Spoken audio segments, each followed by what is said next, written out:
ഈ കണ്ടൊരു അപകടം എൻ്റെ കാറിൻ്റെ പിൻവശത്ത് ഘടിപ്പിച്ച ഡാഷ് ക്യാമിൽ നിന്നും പതിഞ്ഞതാണ് കേട്ടോ. ഇന്ന് വാഹനം ഉപയോഗിക്കുന്നവർ നിർബന്ധമായിട്ടും ഘടിപ്പിച്ചിരിക്കേണ്ട ഒരു ഉപകരണമാണ് കേട്ടോ ഡാഷ് ക്യാം. അപ്പോൾ ഇന്നത്തെ വീഡിയോയിൽ ഞാൻ എൻ്റെ വാഹനത്തിൽ പുതുതായിട്ട് ഘടിപ്പിച്ച 70 മൈ എന്ന ബ്രാൻഡിൻ്റെ ഡാഷ് ക്യാം ആണ് കേട്ടോ നിങ്ങൾ പരിചയപ്പെടുത്തുന്നത്. കാറിൻ്റെ മുൻവശത്തും പിൻവശത്തും ഘടിപ്പിക്കാവുന്ന 2 ക്യാമറകൾ അടങ്ങിയിട്ടുള്ള ഒരു സെറ്റാണ് കേട്ടോ ഞാൻ വാങ്ങിയത്. ഫ്രണ്ട് ക്യാമറയിൽ 2K റെസൊല്യൂഷനും ബാക്ക് ക്യാമറയിൽ ഫുൾ HD റെസൊല്യൂഷനുമാണ് ഇത് സപ്പോർട്ട് ചെയ്യുന്നത്. മെമ്മറി കാർഡ് ഇട്ട് ഉപയോഗിക്കാവുന്ന ഈ ഒരു ക്യാമറ നമുക്ക് മൊബൈലിലെ ആപ്പ് ഉപയോഗിച്ചിട്ട് നമുക്ക് കൺട്രോൾ ചെയ്യാൻ കഴിയും. അതുപോലെ തന്നെ ബിൽറ്റ് ഇൻ GPS സംവിധാനവും ഈ ക്യാമറയിലുണ്ട്. YI എന്ന ബ്രാൻഡിൻ്റെ 2 ഡാഷ് ക്യാമറകൾ ഞാൻ എൻ്റെ വാഹനത്തിൽ ഉപയോഗിക്കുന്നുണ്ടായിരുന്നു. ഇതിൽ നിന്നും കിട്ടുന്ന ഫുട്ടേജുകൾക്ക് ക്ലാരിറ്റി ഒരുപാട് കുറഞ്ഞതിനാലാണ് ഞാൻ പുതിയൊരെണ്ണത്തിലേക്ക് സ്വിച്ച് ചെയ്തത്. 70 മൈയുടെ Pro Plus A500S എന്ന പറഞ്ഞ മോഡലാണ് ഞാനിവിടെ അൺബോക്സ് ചെയ്യുന്നത്. ഇതിൽ ബിൽറ്റ് ഇൻ GPSും അതുപോലെ തന്നെ ADAS ഫീച്ചർ കൂടെ വരുന്നുണ്ട് കേട്ടോ. അപ്പോൾ ഇതിൻ്റെ ഒരു സാമ്പിൾ ക്ലിപ്പുകളൊക്കെ ഞാൻ ഈ വീഡിയോയിൽ തന്നെ ഉൾപ്പെടുത്തുന്നുണ്ട്. ഇത് ഞാൻ ആമസോണിൽ നിന്നാണ് വാങ്ങിയത് കേട്ടോ. അപ്പോൾ നമുക്ക് ഇത് നേരെ ഒന്ന് അൺബോക്സ് ചെയ്ത് നോക്കാം. അൺബോക്സ് ചെയ്യുന്ന സമയത്ത് നമുക്ക് 2 ചെറിയ ബോക്സുകളാണ് ഇതിൽ ആദ്യമായിട്ട് നമുക്ക് കാണുക. അതിൻ്റെ ഒരു സൈഡിൽ നമുക്ക് കേബിളുകളും മറ്റു സൈഡിൽ നമുക്ക് ക്യാമറ യൂണിറ്റുമാണ് കാണുക. ഇതിൽ നമ്മുടെ 2 ക്യാമറ യൂണിറ്റുകളും തന്നെ ഈ ബോക്സിൽ വെച്ചിരിക്കുന്നതായിട്ട് കാണാം. ഇപ്പോൾ എടുത്തിരിക്കുന്നതാണ് ഇതിൻ്റെ മെയിൻ ക്യാമറ. ഇതാണ് നമ്മുടെ കാറിൻ്റെ ഫ്രണ്ടിൽ കണക്ട് ചെയ്യുന്നത്. ഇതിൻ്റെ പുറകിലൊരു LCD ഡിസ്പ്ലേ ഉണ്ടായിരിക്കും. അത് കൺട്രോൾ ചെയ്യാനുള്ള ബട്ടൺസും താഴെയുണ്ട്. പിന്നെ സൈഡിലായിട്ട് 3 പോർട്ടുകൾ കാണാം. ഒരെണ്ണം മെമ്മറി കാർഡ് ഇടാനും, ഒരെണ്ണം റിയർ ക്യാമറ കണക്ട് ചെയ്യാനും, ഒരെണ്ണം ചാർജിങ് പോയിന്റ് കണക്ട് ചെയ്യാനുള്ളത് വേണം. ഇനി ഈ കാണുന്നതാണ് നമ്മുടെ റിയർ ക്യാമറ ആയിട്ട് വരുന്നത്. നമ്മൾ റിയർ വിൻഡ് ഷീൽഡിനകത്തായിട്ട് നമുക്ക് ഈ ഒരു ക്യാമറ ഫിക്സ് ചെയ്യാവുന്നതാണ്.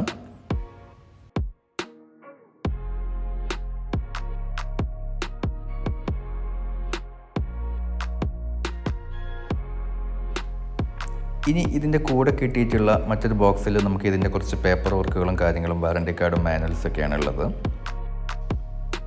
ഇനി ബോക്സിൻ്റെ മറ്റു സൈഡ് നോക്കുകയാണെങ്കിൽ നമുക്ക് അത്യാവശ്യം നല്ല ലെങ്ത്തിലുള്ള കേബിളുകൾ കാണാം.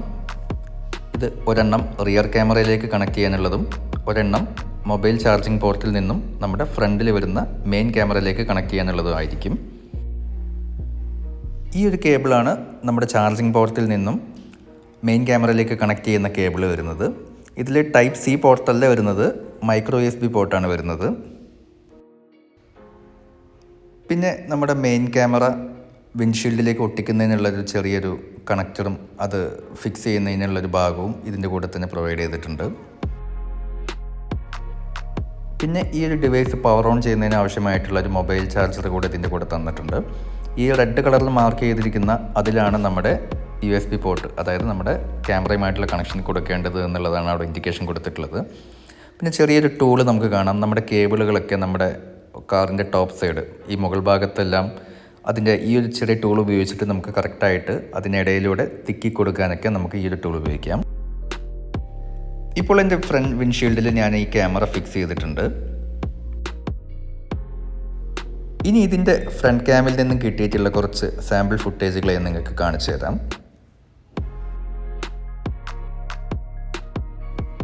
ഇതിൽ തന്നിരിക്കുന്ന QR കോഡ് സ്കാൻ ചെയ്തുകൊണ്ട് തന്നെ നമ്മുടെ മൊബൈലിലേക്ക് നമുക്കൊരു ആപ്പ് ഇൻസ്റ്റാൾ ചെയ്യാൻ കഴിയും. അത് ഉപയോഗിച്ചിട്ട് വളരെ ഈസി ആയിട്ട് തന്നെ നമുക്ക് ക്യാമറയുമായിട്ട് നമുക്ക് കണക്ട് ചെയ്യാൻ കഴിയും. ഡേ ടൈമിലൊക്കെ അത്യാവശ്യം നല്ല ക്വാളിറ്റിയിൽ തന്നെയുള്ള വീഡിയോസ് നമുക്ക് കിട്ടുന്നുണ്ട്. ഫ്രണ്ടിൽ പോകുന്ന വണ്ടിയുടെ നമ്പർ പ്ലേറ്റുകളൊക്കെ നമുക്ക് ഇതിൽ നിന്ന് വളരെ വ്യക്തമായിട്ട് നമുക്ക് വായിച്ചെടുക്കാൻ കഴിയും. പിന്നെ താഴെ നമുക്ക് വണ്ടിയുടെ ഏകദേശ സ്പീഡും അതുപോലെ തന്നെ നമ്മൾ നിൽക്കുന്ന GPS ലൊക്കേഷൻ അവിടെ കാണിക്കുന്നുണ്ട്. അതാണ് ഇതിലൊരു ബിൽറ്റ് ഇൻ GPS എന്ന് പറഞ്ഞ് കാണിക്കുന്നത്. നമ്മൾ നിൽക്കുന്ന ലൊക്കേഷനാണ് അത് അവിടെ കാണിച്ചുകൊണ്ടിരിക്കുന്നത്.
ഇനി ഈ കാണുന്നതാണ് കേട്ടോ നിങ്ങളുടെ നൈറ്റിൽ വരുന്ന വിഷ്വൽ.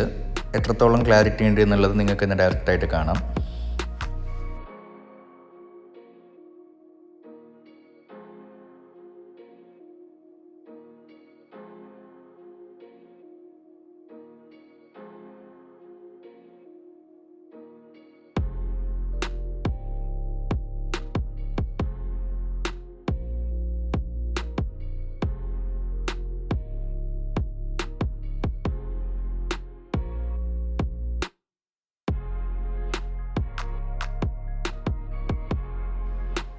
ഇനി ഇതിൻ്റെ റിയർ ക്യാമറയിൽ നിന്നും കിട്ടിയിട്ടുള്ള വിഷ്വൽസാണ് കേട്ടോ ഈ കാണുന്നത്. ഞാൻ നേരത്തെ പറഞ്ഞ പോലെ മുൻവശത്ത് ഘടിപ്പിച്ചിരിക്കുന്ന ക്യാമറയിൽ 2K റെസൊല്യൂഷനും പുറകിൽ നിന്ന് ഘടിപ്പിച്ചിരിക്കുന്ന ക്യാമറയിൽ മാക്സിമം ഫുൾ HD റെസൊല്യൂഷനുമാണ് നമുക്ക് മാക്സിമം കിട്ടുന്ന റെസൊല്യൂഷൻസ്. ഇത് നമുക്ക് ആപ്പ് ഉപയോഗിച്ചിട്ട് റെസൊല്യൂഷൻ കൂട്ടുകയും കുറയ്ക്കുകയൊക്കെ നമുക്ക് ചെയ്യാം. അപ്പോൾ പുറകിലെ ക്യാമറയിലാണെങ്കിലും തന്നെ നമുക്ക് വളരെ വ്യക്തമായിട്ട് തന്നെ വണ്ടിയുടെ നമ്പർ ബോർഡും വിഷ്വൽസും കാര്യങ്ങളൊക്കെ കാണാം. ഇത് ഞാൻ ഫിറ്റ് ചെയ്തിട്ട് ഏകദേശം ഒരു 2 ദിവസം ആയപ്പോഴാണ് ഞാൻ ഈ വീഡിയോയിൽ ആദ്യം കാണിച്ചിട്ടുള്ള ആ ഒരു ആക്സിഡൻറ്റ് സംഭവിച്ചത്.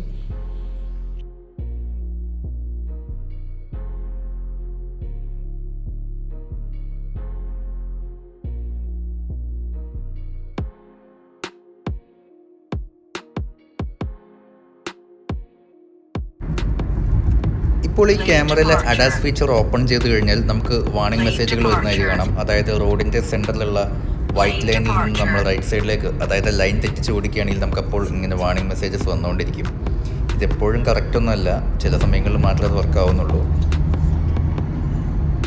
നമുക്ക് ഈ ഫീച്ചറൊക്കെ ക്യാമറയുടെ സെറ്റിംഗ്സിൽ നിന്നും ഓഫ് ചെയ്തിടാം.